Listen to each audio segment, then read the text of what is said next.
The shattered alliance. The emergency beacon screamed through hyperspace like a wounded animal, its distress call cutting through the cosmic silence with desperate urgency. Ambassador Elena Vasquez felt her heart sink as she read the decoded message aboard her diplomatic vessel, the Harmony's Edge. 3 words that would change everything. Colonies are gone. The bridge fell silent except for the soft hum of life support systems. Captain Morris Chen, a weathered veteran with graying temples, stared at the tactical display showing what remained of the Kepler 442 system. Where 3 thriving human colonies had existed just 48 hours ago, only debris fields and radiation signatures remained. 2 million souls, including families Elena had personally helped relocate during the last expansion wave, were simply gone. "Ma'am," Communications Officer Davis spoke quietly, her voice barely above a whisper. "We're receiving confirmation from the other sites. Gliesa 667C and Ross 128. Same story. Complete destruction.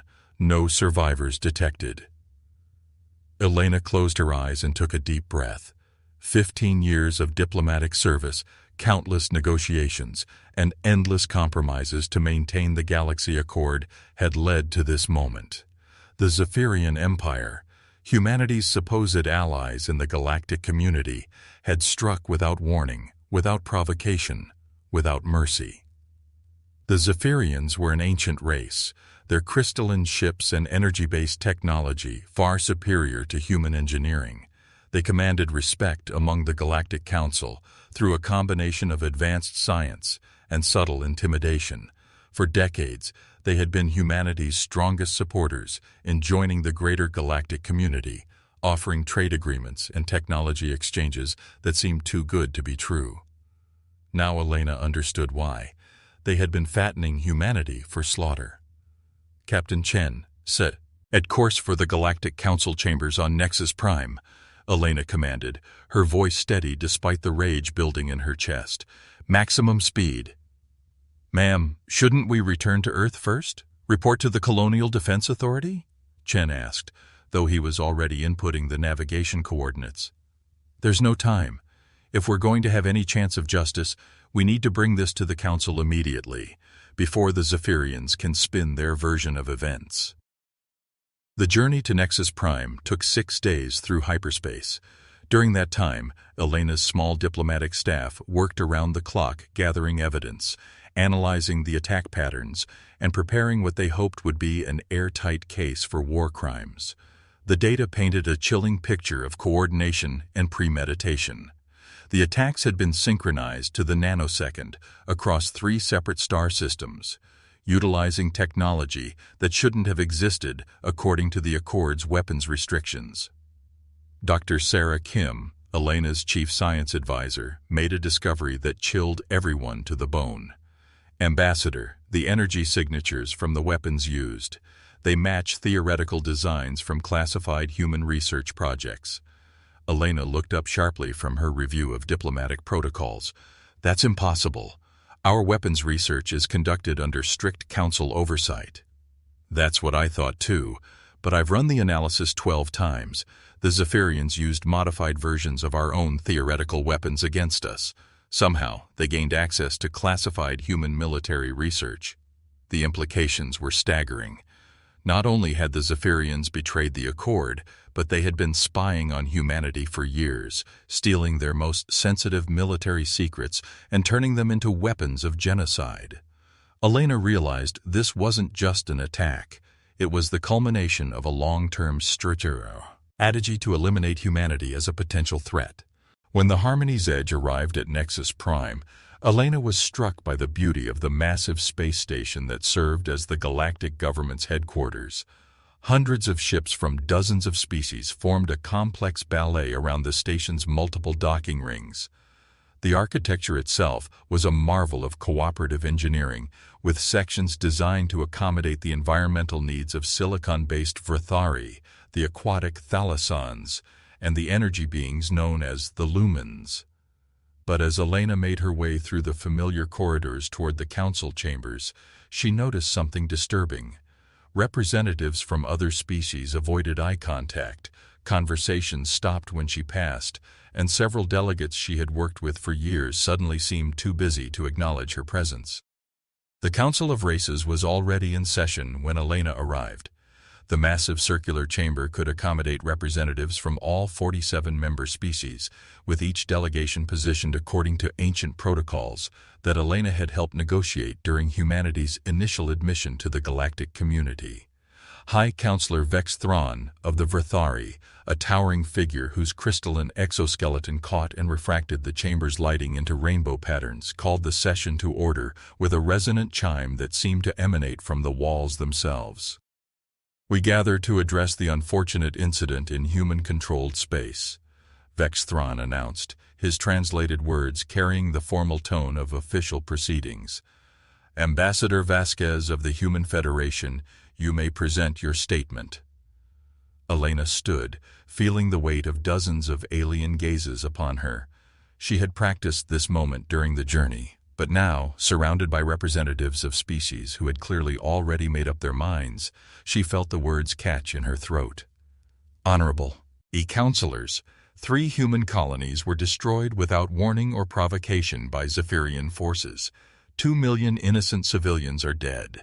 This is a clear violation of the Galaxy Accord's provisions against acts of war between member species." A low, harmonic sound came from the Zephyrian section, where Ambassador Zarketh floated in a containment field designed to accommodate his species' energy-based physiology. When he spoke, his words carried an undertone of ancient authority that commanded attention. The Human Federation's colonies were engaged in prohibited weapons research, violating Article 12 of the Accord. Our actions were defensive in nature, sanctioned under emergency protocols to prevent the development of prohibited technology. Elena felt her blood run cold. "That's impossible. All human research is conducted under Council oversight. We have provided complete transparency in accordance with our membership agreements." Transparency. Zarketh's form flickered with what Elena had learned to recognize as amusement in his species. "Yes, transparency is important, which is why the Council was provided with evidence of human violations 3 standard months ago."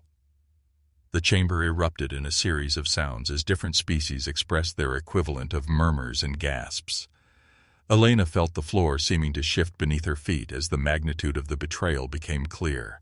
Not only had the Zephyrians attacked human colonies, but they had somehow convinced the Council that humanity deserved it. Counselor Velmira of the Aquatic Collective, her tank-bound form undulating with agitation, spoke next. "The evidence was quite compelling, Ambassador Vasquez. Detailed schematics of prohibited weapons, communication intercepts suggesting aggressive intent, and testimony from multiple intelligence sources. All fabricated," Elena said firmly. "I demand the Urit to examine this evidence and present a counter-argument." "The evidence has been classified for security reasons," Vex Thrawn announced. "However, the Council has voted. The Zephyrian Empire's actions were justified under emergency provisions of the Accord. No sanctions will be imposed." The words hit Elena like a physical blow. She looked around the chamber, seeking support from species that humanity had called friends and allies for decades. The hegemony of Kethvar, who had benefited from human medical research that saved millions of their people from a plague. The Free Worlds Alliance, who had welcomed human traders and explorers with open arms. The Confederation of Minds, who had worked with human scientists to unlock the secrets of faster-than-light communication. All of them avoided her gaze. Elena realized with crystalline clarity that this had never been about weapons research or violations of the Accord. This was about fear. Fear of humanity's rapid technological advancement. Fear of their adaptability. Fear of their potential to upset the careful balance of power that had existed in the galaxy for millennia. She thought about the human colonies, young worlds filled with families seeking new lives among the stars. She thought about the children who had never had the chance to grow up, the scientists whose research might have benefited all of galactic civilization, the farmers and engineers and teachers and artists who had trusted that the Accord would protect them. "I see," Elena said quietly, her voice carrying clearly through the chamber's acoustics. "The Galaxy Accord protects member species, but only some members are more equal than others." She reached into her diplomatic pouch and withdrew a data pad containing humanity's original charter of membership. With deliberate movements, she called up Article 9, a provision that had been largely ignored since its inclusion decades ago, a provision that gave any member species the right to withdraw from collective security arrangements if abandoned by their allies. "I hereby invoke Article 9 of the Human Charter," Elena announced, her voice growing stronger with each word. "Humanity exercises its right to independent action in the face of abandonment by this Council." The chamber fell silent. Even the ambient sounds of life support and translation systems seemed to fade as the implications of Elena's words sank in. "Ambassador," Vexthran's crystalline form dimmed slightly, "surely we can resolve this through continued dialogue. There is no need for dramatic gestures." Elena looked directly at the High Counselor, then let her gaze sweep across the chamber, meeting the eyes or equivalent sensory organs of every delegation present. "Dramatic gestures? 2 million humans are dead, and you call invoking our legal rights a dramatic gesture?" She sealed the data pad and placed it formally on the Council's record platform. Humanity joined this Council believing in the promise of cooperation and mutual protection. We shared our knowledge, our resources, our friendship. In return, we were betrayed, abandoned, and left to face genocide alone. Elena turned to leave, then paused at the chamber's entrance. "The accord is broken, but humanity endures. Remember that." As she walked through the corridors of Nexus Prime for what she knew would be the last time, Elena's mind was already turning to the future. Humanity had learned a hard lesson about trust and naivety, but they had also learned that they could survive anything the galaxy threw at them. The real question was whether the galaxy was prepared for what humanity would become in response. She sealed the data pad and placed it formally on the Council's record platform. Humanity joined this Council believing in the promise of cooperation and mutual protection. We shared our knowledge, our resources, our friendship. In return, we were betrayed, abandoned, and left to face genocide alone. Elena turned to leave, then paused at the chamber's entrance. "The accord is broken, but humanity endures. Remember that." As she walked through the corridors of Nexus Prime for what she knew would be the last time, Elena's mind was already turning to the future. Humanity had learned a hard lesson about trust and naivety, but they had also learned that they could survive anything the galaxy threw at them. The real question was whether the galaxy was prepared for what humanity would become in response. The Envoy's Fire.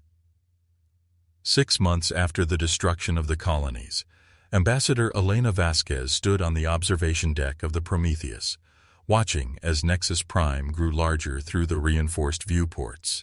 But this time, she was not traveling in a diplomatic vessel designed for peaceful negotiation. The Prometheus was something entirely new, a testament to what humanity could accomplish when their backs were against the wall and their survival was at stake. Captain Sarah Chen, younger sister to Elena's former ship commander, approached with a tablet containing the latest intelligence reports. "Ambassador, we're receiving standard traffic control requests from Nexus Prime. They want to know our ship classification and intended duration of stay." Elena smiled, though there was no warmth in the expression. "Tell them we're here for a council session. As for ship classification, let them figure it out." The Prometheus defied easy categorization.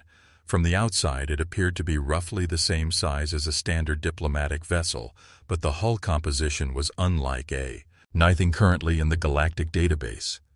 The ship moved with a grace that suggested artificial gravity systems far more advanced than standard models, and its energy signature was completely masked by technology that shouldn't have existed. Dr. Marcus Webb, the physicist who had helped design the ship's revolutionary propulsion system, joined them at the observation windows. The sensor sweeps from Nexus Prime are getting more intensive. They're trying to penetrate our hull composition, but our new metamaterial shielding is holding. As far as they can tell, we're just an unusually efficient human vessel. Elena nodded with satisfaction. Good. Let them wonder.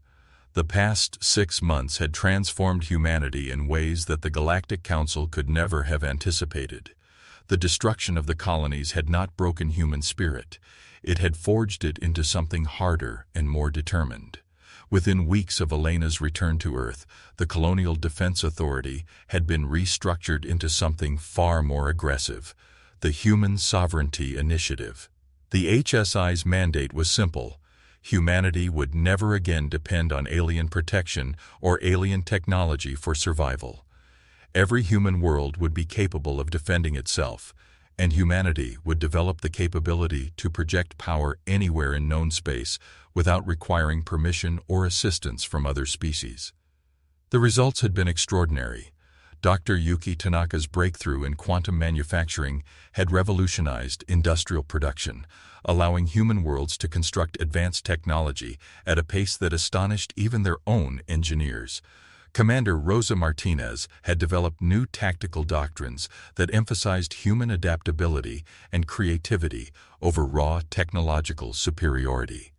And perhaps most importantly, Professor David Okafor's research into alternative physics had opened doors to technologies that operated on completely different principles from standard galactic science. As the Prometheus approached the docking ring reserved for diplomatic vessels, Elena reviewed the data her intelligence teams had gathered. The Galactic Council had not been idle during humanity's 6-month absence. Trade agreements had been restructured, defense pacts had been solidified, and it was clear that the major species were preparing for what they assumed would be humanity's inevitable collapse or surrender. They had gravely miscalculated. The council chamber looked exactly as Elena remembered it, but this time her reception was markedly different. Where 6 months ago she had been treated with polite dismissal, now there was genuine wariness in the air. Word had spread about humanity's rapid technological advancement and their unexpected resilience in the face of the colony attacks. High Counselor Vex Thran called the session to order with the same resonant chime, but his crystalline form seemed dimmer than before. Ambassador Vasquez, we are pleased to see humanity returning to diplomatic dialogue. We trust that the past months have allowed for reflection and consideration of how to move forward constructively. Elena stood, but this time she felt no nervousness, no uncertainty. She had learned that the galaxy respected only strength, and humanity had found theirs. Honorable counselors, I come before you not to seek your approval or beg for your protection. I come to present humanity's terms. A wave of sounds rippled through the chamber as different species expressed surprise, amusement, or concern depending on their cultural norms. Ambassador Zarketh's energy form flickered with what Elena recognized as irritation. Terms? Zarketh's translated voice carried undertones of ancient authority. Humanity is in no position to dictate terms to this council. Your species has been removed from collective protection. You exist at the sufferance of your betters. Elena smiled, and this time there was nothing diplomatic about it. Removed from collective protection, yes, you did abandon us. And in doing so, you taught us the most valuable lesson we could have learned, that humanity stands alone, and humanity stands strong. She activated a holographic projector that filled the center of the chamber with a 3-dimensional display of human space. But the map that appeared bore no resemblance to what the council expected. Instead of the scattered, weakly defended colonies that had existed 6 months ago, the display showed a network of heavily fortified worlds connected by shipping lanes that pulsed with constant traffic. In 6 months, humanity has tripled its industrial capacity, Elena announced, her voice carrying clearly through the chamber's acoustics. We have established 14 new colonies in systems previously considered uninhabitable. We have developed defensive technologies that make our worlds impregnable to conventional attack. Counselor Velmira's tank-bound form undulated with agitation. This expansion violates the territorial agreements of the Accord. Humanity is bound by the same restrictions as all member species. Was bound, Elena corrected. When you abandoned humanity to face genocide alone, you voided our obligations under the Accord. We are no longer bound by agreements that other species refuse to honor. She gestured, and the holographic display shifted to show detailed scans of the destroyed colony sites. But I'm not here to discuss territorial expansion. I'm here to discuss justice. The chamber fell silent as the display showed the devastation that had been wrought on the human colonies. The debris fields, the radiation signatures, the complete absence of survivors. Elena let the images speak for themselves before continuing. The Zephyrian Empire committed genocide against human civilians, and this council not only refused to act, but actively endorsed that genocide. You thought that would be the end of humanity's involvement in galactic affairs. Elena's voice grew harder. You were wrong. She gestured again, and the holographic display shifted to show something that made several council members visibly recoil. It was a tactical assessment of Zephyrian space, complete with fleet positions, industrial centers, and population distributions. The level of detail was extraordinary, suggesting intelligence-gathering capabilities that the Council hadn't known humanity possessed. "We know where your ships are," Elena said, looking directly at Zarketh. "We know where your people are. We know how your technology works, and more importantly, we know how to defeat it." The Zephyrian ambassador's energy form flared with anger. "Are you threatening this council? Humanity lacks the capability to challenge the established order." "Do we?" Elena asked mildly. She activated her communicator, speaking a single word. "Demonstration." Throughout the chamber, every electronic system flickered momentarily. Translation devices went silent for exactly 3 seconds before resuming function. Environmental controls paused, then restarted. Emergency lighting activated and deactivated in a perfect wave that swept from one side of the chamber to the other. "What you just experienced," Elena explained, as panicked sounds erupted from various delegations, "was a gentle proof of concept. We have developed the ability to disrupt any technology based on standard galactic principles. Your ships, your weapons, your life support systems, all of them are vulnerable to techniques that your science never imagined." High Counselor Vexthran's crystalline form was now pulsing with rapid color changes that Elena recognized as extreme agitation. "This is unprecedented. Such capabilities must be shared with the Council for evaluation and regulation." Elena laughed, and the sound carried no warmth whatsoever. "Shared? Like we shared our research before, too. Zephyrians turned our own weapons against our colonies? Like we shared our trust before you abandoned us to face annihilation alone?" She stood straighter, and when she spoke, her words carried the weight of absolute certainty. "Humanity will never again place our survival in alien hands. We have learned that the galaxy understands only strength, so we have become strong. We have learned that trust is a luxury we cannot afford, so we have become self-sufficient." The holographic display shifted one final time, showing something that stunned the Council into complete silence. It was a star map of known space, but with new annotations that showed human exploration routes extending far beyond the borders of established galactic civilization. Dozens of new star systems, hundreds of potential colonies, and resources that dwarfed anything currently controlled by the member species of the Accord. "While you have been playing politics and maintaining your comfortable status quo," Elena announced, "humanity has been exploring. We have found new worlds, new resources, new possibilities. We no longer need your permission to expand, your protection to survive, or your approval to thrive." She paused, letting the implications sink in. "But I am not here to threaten you. I am here to offer you a choice." Elena activated a new display that showed proposed trade routes and cooperation agreements. "Humanity is willing to share the benefits of our discoveries with species that demonstrate genuine partnership. We will trade fairly, cooperate honestly, and defend ourselves absolutely. but we will never again submit to a system that treats human lives as expendable. Ambassador Zarketh's form was now flickering rapidly with what Elena had learned was barely contained rage. This is unacceptable. Humanity cannot simply ignore the established order. There are consequences for defying this will of the Council. Elena turned to face the Zephyrian directly, her expression calm and utterly fearless. Yes, there are consequences. The Zephyrian Empire murdered 2 million humans. Those consequences are coming, whether this council acts or not. She gestured to the tactical display showing Zephyrian space. You have 30 standard days to surrender the individuals responsible for ordering the colony attacks. They will face trial under human justice. If you refuse, humanity will extract them ourselves. The chamber erupted in chaos as different species expressed their equivalent of outrage, disbelief, and fear.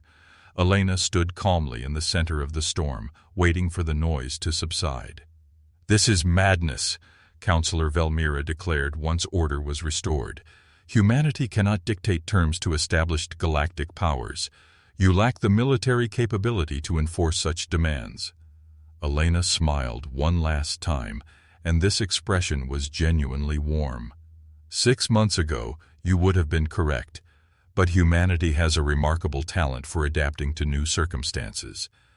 She began walking toward the chamber's exit, then paused to deliver her final words. The Galaxy Accord promised mutual protection and cooperation. Instead, it delivered betrayal and abandonment. Humanity has learned from this experience. We will never again trust our survival to alien promises. Elena looked around the chamber one last time, meeting the gaze of every delegation present. The Accord lies in ashes because you chose to shatter it. Now, humanity rises from those ashes, stronger and wiser than before. The choice is yours. Work with us as equals, or face us as adversaries. But understand this, we will never again be victims. As Elena departed the council chambers, leaving behind a galaxy that had underestimated humanity's capacity for growth, adaptation, and determination, one thought echoed in her mind. The galaxy had taught humanity a hard lesson about power and survival. Now it was humanity's turn to be the teacher. The age of human deference was over. The age of human sovereignty had begun.